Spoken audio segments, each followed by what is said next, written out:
राजस्थान की देवली उनियारा विधानसभा सीट इस बार बहुत ही कांटे की टक्कर में देखी जा रही थी, लेकिन जिस तरीके से निर्दलीय प्रत्याशी नरेश मीणा ने मतदान के दिन ही मारपीट की, उसके बाद जो एक माहौल बना, लोगों का कहना था कि जिस मीणा वोटर्स को काटने नरेश मीणा आए थे वो मीणा वोटर्स एकजुट हो गए और कांग्रेस के साथ चले गए। तमाम सारी बातें हो रही हैं। वहाँ कहा जा रहा है गुर्जर भी नाराज़ थे, उन्होंने भी अपना इधर उधर किया है। हालांकि हम ग्राउंड पर जब गए थे तो वहाँ पर ये कहा जा रहा था कि राजेंद्र गुर्जर इस बार एज की तरफ हैं। हमारे कुछ पत्रकार मौजूद हैं, समझते हैं, युवा पत्रकार हैं, इनसे समझते हैं कि वहाँ पर क्या एग्जिट पोल रहेगा। ये हमारा एग्जिट पोल है वीपी का। इसमें आपको क्या लग रहा है कि क्या दिख रहा है देवली उनियारा में आपको, जो चुनावी हालात हुए, जिस तरह का परिणाम आने वाला है फिलहाल? पंडित जी, पहले तो आपका बहुत बहुत धन्यवाद कि आपने बोलने का मौका दिया। देवली उनियारा उपचुनाव में वैसे भी रोचक रहा, क्योंकि इस उपचुनाव में जिस तरह की दोपहर बाद का जो घटनाक्रम हुआ, जो पूरा प्रकरण हुआ, उसने राजस्थान नहीं अपितु पूरे देश की नज़रें उस विधानसभा में झोंक दी है। और जब तक इसके रिजल्ट आएगा तब तक नज़र देवली उनियारा पर सबकी बनी हुई है, क्योंकि जिस तरह का जो प्रकरण वहां सामने हुआ कि निर्दलीय प्रत्याशी ने एसडीएम को थप्पड़ मारा, दोपहर बाद ये लग रहा था कि जहां वोटर्स बीजेपी की ओर बढ़ रहे थे, अब दोपहर लगा कि वोटर्स नरेश मीणा की ओर बढ़े। वहां लोग ये सोच भी रहे हैं कि चाहे नरेश मीणा को आपने जेल में डाल दिया हो, पर लोग, जब मैं वहां घटनाक्रम के बाद में कवरेज करने गया तो लोग ये कह रहे कि नरेश मीणा अब जेल से विधायक बनकर लौटेगा। ये वहां लोगों की विचारधारा बन चुकी है। लोग कह भी रहे हैं कि दोपहर बाद वहां पूरा पासा पलट गया है। पर जिस तरीके की वहाँ चुनाव में कवरेज की तो लग रहा था कि बीजेपी वर्सेस वहाँ नरेश मीणा है, नरेश मीणा वर्सेस कांग्रेस, ये हो गया था। पर जिस तरह के नरेश मीणा ने वोट बैंक खींचने के लिए वहाँ किरोड़ीलाल मीणा का भी नाम लिया, सचिन पायलट का भी नाम लिया, और जिस तरीके से हनुमान बेनीवाल, वो सभी का नाम लेके वहाँ वोट बटोरने की कोशिश कर रहे थे। पर साफ तौर पे देखा जा सकता है कि इस बार वहाँ ये कह पाना मुश्किल है कि कौन जीत रहा है, क्योंकि नरेश मीणा का जो पूरा प्रकरण हुआ दोपहर वहाँ पूरा वहाँ समीकरण बदलता हुआ मुझे नजर आया। और तो ये बीजेपी वर्सेस मुझे नरेश मीणा लग रहा है वहाँ पर पूरा घटनाक्रम। एग्जिट पोल में आप किसे जीतता हुआ देख रहे हैं, नरेश मीणा या भाजपा या कांग्रेस? संतोष जी, ये कह पाना बड़ा ही मुश्किल होगा, क्योंकि मैं बार बार ही कह रहा हूँ कि दोपहर बाद का पूरा घटनाक्रम या तो ये एग्जिट पोल है, आपको फाइनल बताना पड़ेगा को जीत कौन रहा है वहाँ पर। मुझे जहाँ तक पूरा घटनाक्रम के बाद में देखा तो मुझे लगा कि नरेश मीणा वहाँ हल्की सी बढ़त बनाते हुए दिखेंगे, जहाँ तक मुझे लग रहा है। देखिए, इनकी तरफ से नरेश मीणा वहाँ पर चुनाव जीतते हुए दिखाई दे रहे हैं। हालांकि जो सट्टा बाजार है वो नरेश मीणा के पक्ष में चल भी रहा है। एक दूसरे पत्रकार साथी हैं, आपने देवली उनियारा को कैसे देखा? उपचुनाव जो हुआ है उसका रिजल्ट कैसा आता हुआ दिखाई दे रहा है आपको? पांडे जी, मैं आपको बताऊं, जब बीजेपी इस विधानसभा उपचुनाव में उतरी थी, उससे पहले ही Deoli Uniara seat BJP clear कर चुकी थी। एक तरह से बीजेपी की जीती हुई सीट है, इस पे ज़्यादा मेहनत की भी ज़रूरत नहीं थी बीजेपी को, फिर भी बीजेपी ने अच्छी स्ट्रेटजी से चुनाव लड़ा है।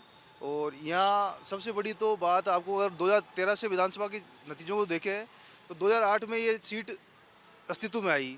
यहाँ सबसे पहले 2008 में रामनारायण मीणा कांग्रेस से जीते, उसके बाद में बीजेपी से 2013 में राजेंद्र गुर्जर, फिर हरीश मीणा 18 में, और 2023 के चुनाव में हरीश मीणा जीते।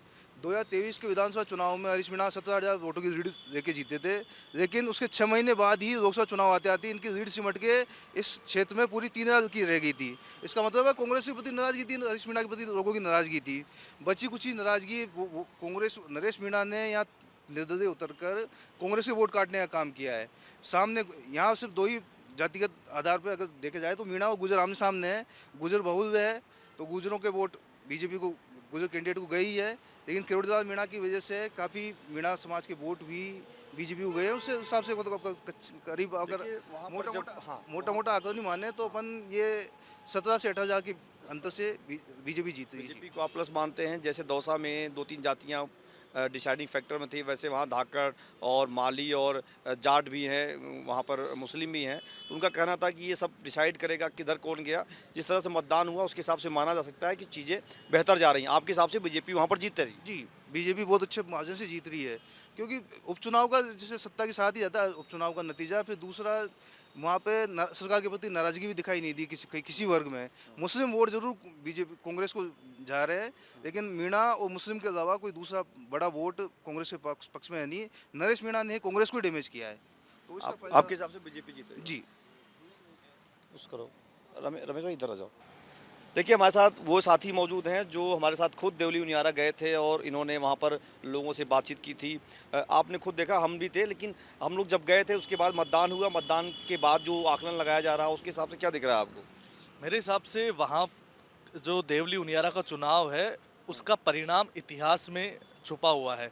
जब भी वहाँ पर त्रिकोणीय संघर्ष होता है फायदा सीधा बीजेपी को मिलता है। इस बार भी जो बागी उम्मीदवार थे नरेश मीणा, उन्होंने साफ तौर पर हम ये कह सकते हैं कि कांग्रेस के केसी मीणा का जो पूरा खेल था वो बिगाड़ दिया। वरना अगर आमने सामने की लड़ाई होती बीजेपी और कांग्रेस में तो कस्तूरी चंद मीणा आराम से कांग्रेस के उम्मीदवार के रूप में जीत कर आते, लेकिन नरेश मीणा ऐन वक्त पर वहाँ पर आए और बहुत अच्छा माहौल बनाया, बहुत अच्छा चुनाव लड़ा।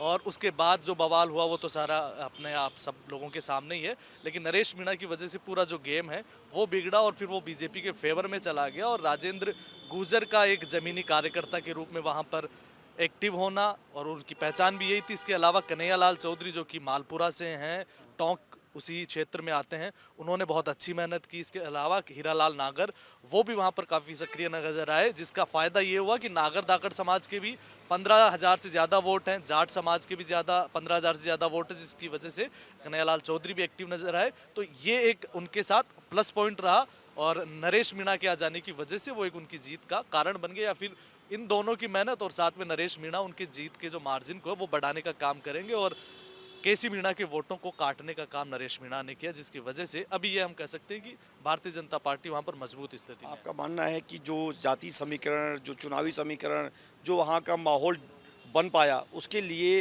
बीजेपी उससे चुनाव जीत सकती है? बाकी सारी चीज़ें जो हो रही थी कि काम, सरकार का काम, तमाम चीज़ें वो दिखी आपको वहाँ पर ज़मीन पे? बहुत कम सी चर्चा थी सरकार के कामों की, क्योंकि सरकार को इतना वक्त मिल भी नहीं पाया। वहाँ पर चूंकि बीसलपुर बांध है और उसका डूब क्षेत्र एक सबसे बड़ी समस्या है, लोगों के लिए सड़क मार्ग को लेकर भी काफ़ी चिंताएं थी। हम सब उन लोगों से मिले जिनकी अपनी यह समस्याएं थी कि पानी नहीं आ पा रहा, जबकि वहाँ पर बीसलपुर बांध पूरे प्रदेश में बड़े स्तर पर जल सप्लाई की होती है, लेकिन खुद उन लोगों तक पानी नहीं पहुंच पा रहा, सड़क की समस्या थी। लेकिन सरकार को एक तो इतना वक्त नहीं मिला और एक जो नैरेटिव होता है, परसेप्शन बना हुआ है कि अगर सरकार के साथ जाएंगे तो 4 साल उनके काम हो पाएंगे, तो जनता के बीच में एक ये भी परसेप्शन काम कर रहा था कि अगर बीजेपी के कैंडिडेट के साथ जाते हैं तो फ़ायदा उनके हित में ही होने वाला है। अगर कांग्रेस के पक्ष में चले जाएंगे तो थोड़ी जो एक विकास की जो गति है वो शायद स्लो हो सकती है। इस वजह से एक जो लोगों का परसेप्शन बना हुआ, तो वो इस वजह से भी वो लोग बीजेपी के राजेंद्र गुर्जर के समर्थन में नजर आए।